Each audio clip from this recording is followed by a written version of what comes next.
My name is Monica, for those that are joining for the first time, and I have been a tourist guide in northern Spain, in Galicia, this Celtic part of Spain, for over 20 years.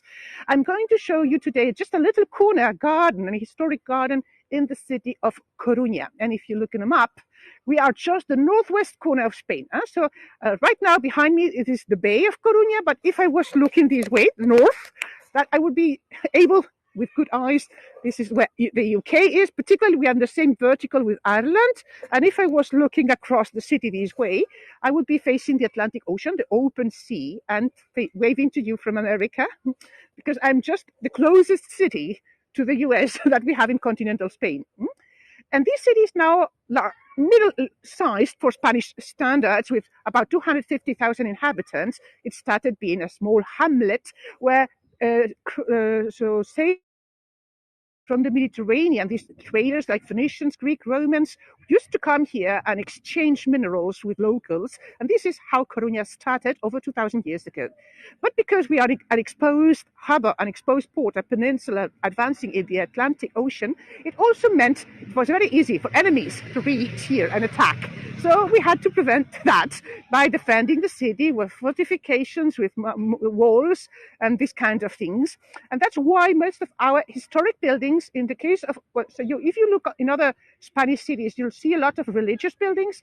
In Coruña, we do have a few interesting old churches, but most historic buildings here belonged to the military. And actually, the gardens I'm going to show you used to be a castle in the 13th and 14th century. But later on, because powder appeared and we started using guns, they used this castle to store powder. And this is a hazard. So welcome, Mark and Gertrude and Barbara. I'm just starting this tour of the gardens of San Carlos. I'm just outside. I'm going to change the camera so that you can see a little around as I walk towards the garden. So I was just saying, this is a harbor, this is the water break, and the strange H-shaped tower is this control tower for all the electronic devices to control and check on ships coming on. So the open ocean would be this way, so this is the north, this way, and the end of the bay, the bottom of the bay is on the south. And I am outside the old walls of the city. Actually, you can see, and maybe I can zoom a little in, because there are old remains down there. And so the archaeological site, these are some remains of the San Francisco Monastery, which was outside the city walls. Franciscan monks were very humble monks. It is an order that has specialized in helping the poor. So they would normally install their monasteries outside the cities, among the shanty homes, the poorest of the poor, and help them. So now you see the back of this building is modern, because the remains of the monastery, the Franciscan monastery, what's left of it, is now used as a military museum. So welcome, Beverly, to this tour of the gardens of San Carlos. And already, I'm sorry, I'm showing garbage bins, but behind them you see the mature trees of this small garden of San Carlos that replaces a military building. So on my left-hand side is the military museum. And if you're interested in military history, I'm sorry, I think it's too windy. I have to protect my mic. Just yes, it's a gust of wind. So please tell me if the sound is too bad or whatever. I'm going to try to find a better location later on. So this is the entrance to the garden, but before I cross, I will show here on the left side, because it's a nice little corner. So this is the church. Like it wasn't the main church for the Franciscan monks, but the Franciscans had like a spin-off order. There was the Orden Tercera, the third order. That is, you could be like a family, but you were interested in following the Franciscan rules. So they would have this kind of club of Franciscan friends that we call the Orden Tercera, the third order. So they would have a separate church for the masses, and this is still in service. And actually, Easter processions, most Easter processions in Coruña will start from here. And now, behind the bushes, you see the main entrance to the military museum, which has just turned 30 years old. So now it is noisy with the buses, I'm sorry, because this is the way I came here. There are several buses coming across the city to bring people to this hospital. So this was a military hospital outside the walls of the city walls. First built 1626. So there was a military hospital in this area just since 1626, although the present building that you see was rebuilt 1846 and then repaired after a fire to 1946. And it now is an open hospital for any civilians that need it. Actually, my uncle was hospitalized here 3 times last year. So, I don't know where the signal dropped here. Maybe due to the cars. So, unfortunately, because the plaque is so old, it is absolutely impossible to read. But it mentions these gardens were made here after the explosion of the powder dump here destroyed the castle. It was a castle from the 13th, 14th centuries, and the gardens were first planted in the 18th century, although most of the present layout corresponds, and I'm going to show you first the map, and then the text in English. So, as how it was, replanted. So I'm going to point with my finger. I hope the signal is okay. It just dropped. I don't know why. But if you see here, 1834 is the present layout with Brigadier Mazzaredo that there is a statue of now. So this is the present layout. So 6 different parterres. You see, it's like divided, split into smaller areas, and each of them is dedicated to a different geographic area of the Earth, of the planet, the Earth. So this is more in detail if you come here for the first time and you don't have a guide. So where the different regions of the world are. But before I concentrate on the plants, this is a historic place, and this is also a place full of memorials. So this is also, if you're following, the tourist office maps and brochures, the most monuments are numbered. So this is number 13, and this is the text, again, remembering how this originated in a castle and then redesigned it by Mazzaredo 1834. And for some of you that are British or have some knowledge of British history, this is one of the gardens that has the most connections with British history. So there was, you see, January 16, I'm going to put with my finger, 1809, an important battle of Coruña. On one side, the locals were helped by a British army to fight against the French Napoleon troops.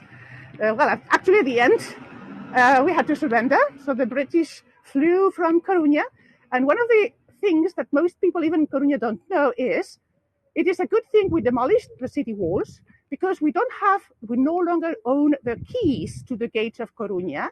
The British, when they retired, when they left for England, they took the keys to Coruña with them. They didn't want to surrender them to the French. So the keys to the gates of Coruña belong now to a military museum in Wales, in the UK. So we don't have the gates any longer. We have demolished the walls, but the keys still exist in a museum. And this is another British memorial. You see, this one is written in English to the memory of 172 officers that died were on a train ship named the Serpent that sunk a few miles west from Coruña. So actually, there still is a British cemetery there for all these men, although there is also a second plaque here in Coruña. And this is written in Spanish, but this is a quote of a sentence that Wellington said 1813, after there was a battle where the Galician people defeated the French. And you see, the last sentence says, Spanish people learn to imitate the inimitable Galician warriors. So that remembering how brave these people had fought. So this is the statue of the designer of this garden, the Brigadier Mazarredo, and it is life size. And you see how short he is as compared with the visitors. So welcome, Brian, Kathy, Deborah, Katie, Chris, and Alison. I am in the historic garden of San Carlos, and the reason it is named San Carlos is that when the explosion took place that demolished a castle that was standing here, and it was decided to make a garden, the governor of this place was named Carlos, so his Christian name was Carlos de Foix, so the name of the garden became San Carlos, Saint Charles. So now I have showed you a little of outside the memorials. I am going to show now what the gardens consists of. And mostly you have the oldest elm trees in Coruña. Now, they didn't leave out yet. So you just see the empty canopies, the naked canopies. But these elms, remember, have been planted 1834, and two of them are missing. They had a disease, and that's why the garden was closed for more than 2 years for restoration. So they treated the trees, and finally there were two of them that were not able to save. They had to remove them, but the others are here. And in the middle, and that's a shrine for many British visitors to come and see. This is where one of these British heroes is buried. So you see, it is written in English. So this is a very easy garden to show to English people. It's in memory of the General Sir John Moore. So in this battle, January 1809, the fort of Coruña, he was wounded. So he was able to organize the retreat of his troops. And this is a very cruel thing, but they also killed most of their horses and threw them to the sea because they didn't want the French army to be able to use them after that. And as you can see, veterans from First and Second World War also come here and celebrate here. You can see all these ribbons. And there is an association in Coruña that recreates the battle, that reenacts the Battle of El Viña. So Sir John Moore was killed in the battle, and he had asked to be buried wherever he would die. So his remains were first in a courtyard, and then a few years later, when the war was over, the citizen of Coruña decided to have him honored with this nice place, nice grave in these gardens. And apparently there was a lady who was in love with him, and her ghost visits the grave now and then. So this is at least what one of my colleagues, a guide who is specialized in these reenactments, tells to his guests.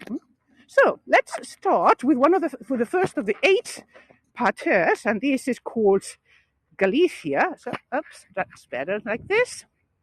So actually, there were some previous plants like the camellia.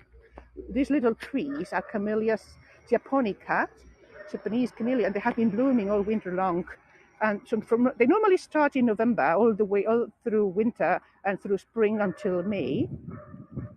And because there were these empty lots and where the plants had died off, and so they decided to plant like wild plants from our native plants from this countryside. So you see, this is what they call broom in English, and actually, because in England, in here, we use cities, scoparios, we use these branches of these to make brooms with.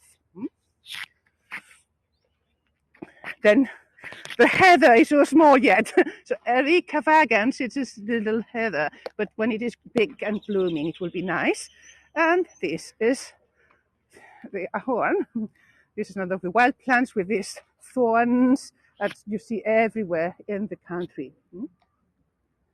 Well, this you know because you see also a lot of it in other Atlantic areas. So Ilex aquifolium, not only for Christmas decoration. Actually, this is protected because it belongs to these very endangered ecosystems. It helps preventing cold temperatures to freeze the ground. So it is vital that in our mountains we keep, what's the name? Hello? What do you call this in English? Ilex aquifolium. This Christmas plant? Holly, thank you, holly. That's right. So hollies are protected here, not because we are lacking of them, we have many of them, but because they create a layer in between the big mature trees and the ground that makes like a greenhouse effect to protect the temperature in the ground so that insects and rodents and little animals that live in the ground can survive the winter. So this is one of the previous camellia plants. So this is a white blooming camellia. So this is Camellia japonica, and this probably is 200 years old.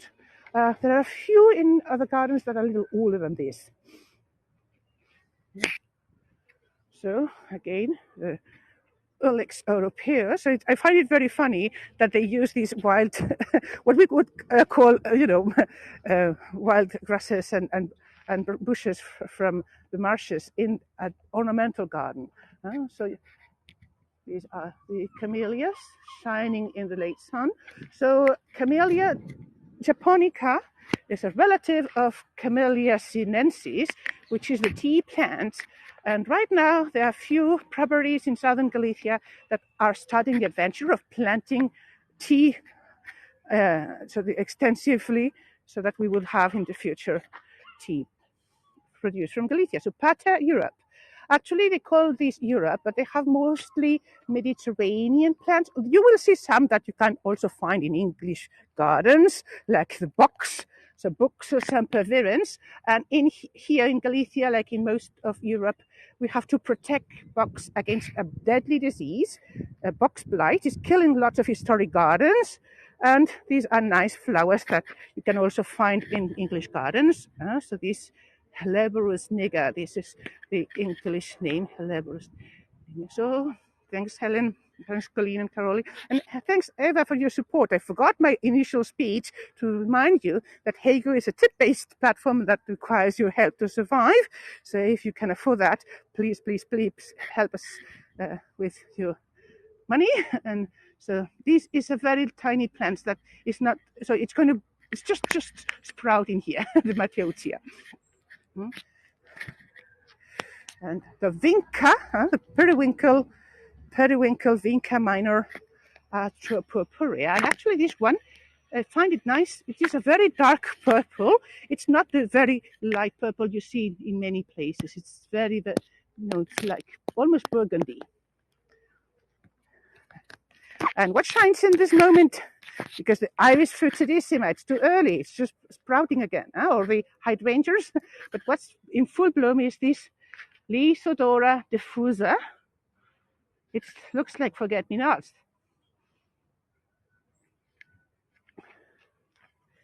So they're all over the garden. These are the previous plants, begonias, like here, elephant ears.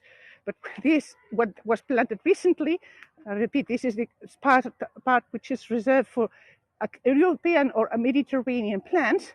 And you see the rosemary, and it's starting to bloom as well. Thanks, Susan. Thanks, Becca, for your support. Thank you for supporting Heygo and my work. And actually, I understand if you cannot, give any money, but you can still help a lot if you share your photos on your social media, and you can take snaps of whatever I'm showing you with a button on the bottom of your screen, and also reviewing the tours that you have enjoyed. So this Ajuga reptans, it's still small as well. And now you see. So this is thyme. So this is Latin Thymus vulgaris. And they have also lavender and things like, and I forgot when I was entering to show you this little oak tree. It is not very large, but it comes from a seedling, from a sapling, from the garden where Sir John Moore was living in. But you see, the doves have just okay, it is hard to see because the doves have used the tree as a restroom. But so you see the plant. So in 1807, when Sir John Moore left his home, he had an oak there, and a sapling from that oak that still exists was brought here and has now become this little oak tree. So what you see in the background is again this former military hospital. the rooms have very nice views of the bays, and I like this hospital a lot of the many of my where my uncle has needed to be, because it is very quiet. There is a very interesting ratio of nurses per patient or patients per nurse, so they are very, very lovely, and they are not like overwhelmed than as they are in other larger hospitals. So this would be temperate Asia. These are plants coming from temperate Asia that they have planted here. But as you see, it is too early. So the astilbe is just sprouting out. It is too early in the year, in the season. Although what's in good shape is the central parterre I'm going to show you, and the needle trees or needle plants. So they are, of course, planted dwarf varieties. So the Chamaecyparis obtusa, so this is a kind of cypress, but they planted the dwarf Nana fragilis version. Yes, evergreens. Well, evergreens, but particularly needle trees, needle plants, like they have like yews and so juniperus in other parts. So they made the labels in that very reflecting metal, a kind of steel. So have to. So this is the Farfugium japonicum. I don't know if I pronounce in Latin properly, but I'm showing you the names written so that you can read them. And this is a small magnolia, the Magnolia stellata. And you see how beautiful the little flowers are and how delicate.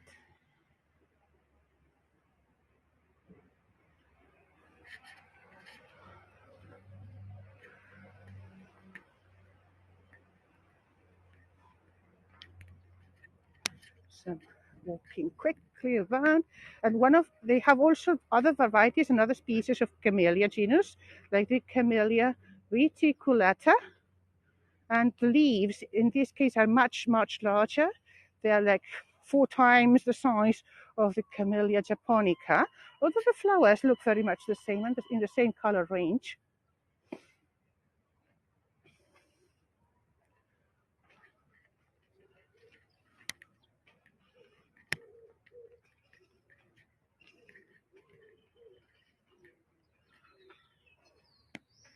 So,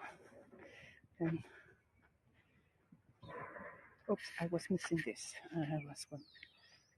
So, Daphne odova, and the reflection again.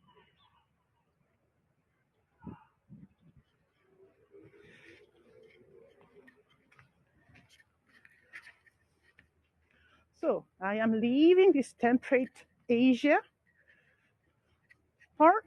So back to the central spot where the tomb of Sir John Moore is, military hero from the British Army who died 1809. And now this is tropical Asia. Yes, Ellen, they smell nice. That's why they have this name. They smell nice. Hello, Johnny. Hello, Penny. So I'm entering this little garden dedicated to tropical Asia. So these are plants that are more likely to enjoy the sunshine. And this is, okay, I'm pointing with my finger. This is south, okay? So, and this is, as you can see with the sun over there, this is the west. So this is the sun west, so the southwest orientation, the part of the garden that gets the most sun and warmth. And there are so many ferns here that it really looks tropical, although the little trees haven't grown much yet.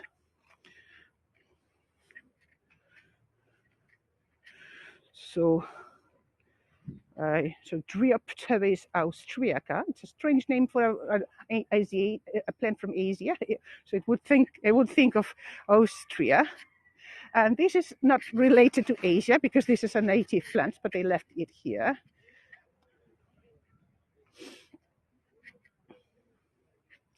And this is a nice Verbena repens, also among the first to grow. So I'm going to show the name. Hello, Deborah, Anna, and Jill. I'm in this beautiful garden. So it has recently been restored after the landscaping it originally had in 1834 4. And of course, the hibiscus is still not in bloom, nor it hasn't lived out yet either. But the verbena is nice. The verbenas are nice,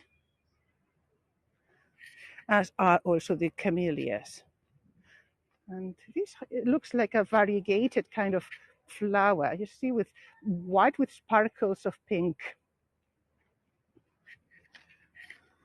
So I'm waiting forward to see them as they bloom, and they will probably take pics of them to include in the tour, because I cannot show you the pics of these plants blooming because this garden has just reopened after over 2 years of restoration. Because Coruña is very windy, it is a hazard to have mature trees in bad conditions because they can break and kill people, and it has happened before, or damage cars, which is almost as bad. So I'm entering now the Australasia. So this is Southern Asia and Australia. The plants here. So you have, I don't know how to pronounce that, Cyathea corperi, which is this kind of tree fern. And the daffodils were here before. They have saved them.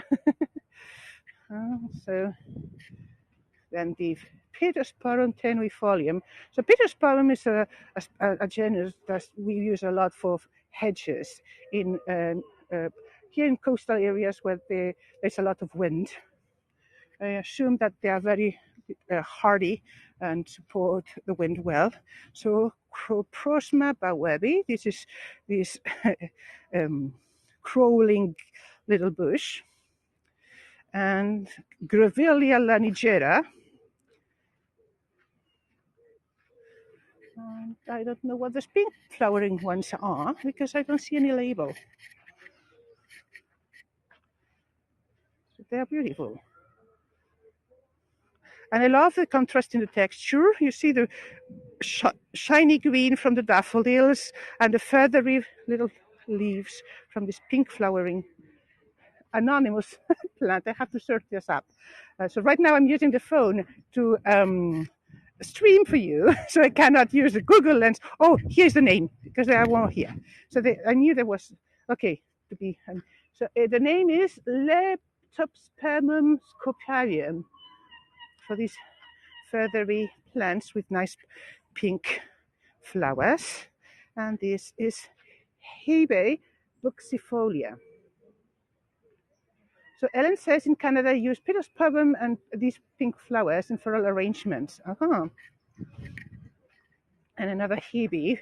This is the Franciscana variegata. So variegated means that it has different colors on the same leaf.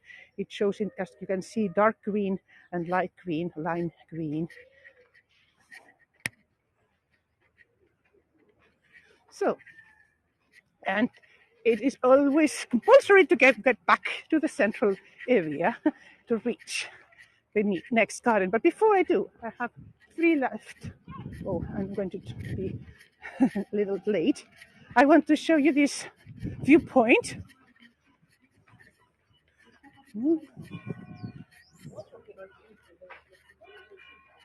So again, there are more plaques and where you see inscriptions. So 1927, the plaques were installed here. And this, if you take a picture, you can read the full text later on. This is a poem from Charles Wolfe, a fragment of the poem called The Burial of Sir John Moore. So this is an English written poem. And at that time, in the 19th century, we also had a very important poet in Galicia. And she lived in Coruña, very close by. Her name was Rosalía de Castro. And she wrote in Galician language. And this is also a fragment of her poem about the tomb of General Sir John Moore. So if you want to take a pic and then read at your leisure these both poems of Sir John Moore, besides being buried here, there is a little bronze statue, a bust of Sir John Moore here, turning his back, actually, to where the battle took place. So I'm going to search. So is the light better here? I don't know. This in the afternoon. I'm also always fighting against this bright background. So I am just above the harbor. So remember, the open ocean is at the end of the estuary. This is the river mouth there that widens and widens and widens and widens and widens and meets the ocean on the left from this image. So the ships have to come from the ocean around the water break that we saw at the beginning of the tour and then enter here. And then they have different options. If you are a cargo ship with coal or cement or wood or something, you go there. If you are a fishing boat, you go all the way there. And if you are a passenger cruise ship, you come here. And excuse my finger, so this is where the passengers arrive, just in front of the old city. And actually, the hotel you see and the swimming pools, this is all reclaimed lands, because I'm going to show you now lower the camera a little. This it was the seafront. So these are battlements that were standing just above water, and you see old cannons. Of course, they are not longer in use. So that would defend the city of Coruña if it was attacked. The old city is here to my right-hand side, and these are among the oldest gardens that I mentioned at the beginning, but they are private. They belong to those houses behind. And this is also an historic military building, the Capitania. This historic building that encloses the garden is an archive, a historic archive of Coruña. So if you excuse me, like I will be 5 minutes late for the end of the tour, but I have to show you these last three parterres, at least a general review. So because we have seen Europe and we have seen Asia, and still we haven't to see America. So these would be like South America. So you see plants from Southern America. Let's stop at a few of them. So like we saw everywhere the begonias. So I think begonias are called popularly in England elephant ears because of the shape of the leaf, and they have these spikes of pink flowers.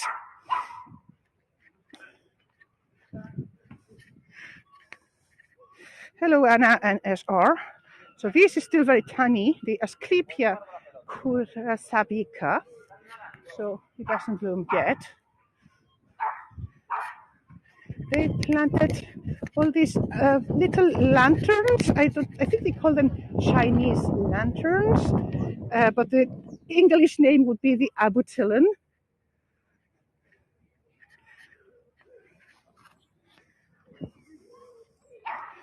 As the gardens are so new, the plants are still tiny. Of course, there are azaleas in here. There are no labels. I don't know why. And the rhododendron. So these are American plants, but from North America. Now I think of it, that's why they didn't label them. And these Rhodana petacetus, and this is this big crown of yellow flowers, but they're spent already. So this was South America, and this is going to be North America. So see, North America. But again, the plants are tiny and leafless, except for these evergreens like the Mahonia aquifolium, and it still has its like fruit. So these little berries. And what else is in shape? So the Gaura Lindheimeri is not flowering yet, but it's these bushes. They have nice purple leaves on the tips. The same than the Michaela repens. Where did I see last week? There were some flowering rudbeckias, but I don't see them today. So Choisia tornata, where the Cuphea hysophifolia. Where did I see the rudbeckias? It probably faded out. The last parterre for us to see is Africa. And I think they assumed they chose these because it already had a huge palm tree. So they decided it should represent Africa. And so from continental, but also coastal Africa, because there are some species that come from the Canary Islands, which is a Spanish territory, and so the islands of Africa. Like, for instance, this Strelitzia reginae, which is huge. So I have one in my apartment. It is not. It's like 1/3, not so like less than 3 feet high. But it bloomed last year. I was surprised because it is not supposed to bloom indoors. It requires plenty of light. But that's a proof, a clue that my dining room is very, very shiny. Birds of paradise, Ellen. It's right. It's right. It's also called birds of paradise because of the shape of the bloom. And so you see, these are not in bloom yet, the Bagia violacea. The signal is very poor as I get closer to the building, so I'm going to film from here. But you see, this is another typical tree from the Canary Islands.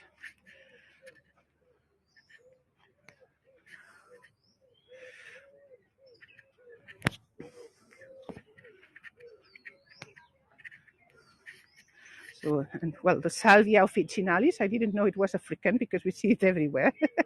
So, sage, I think it's called in English, sage, Salvia. Right, and the Santedeschia Ethiopia, so these kind of flowers, it has naturalized, and it's very, very frequent to see them in ditches along roads.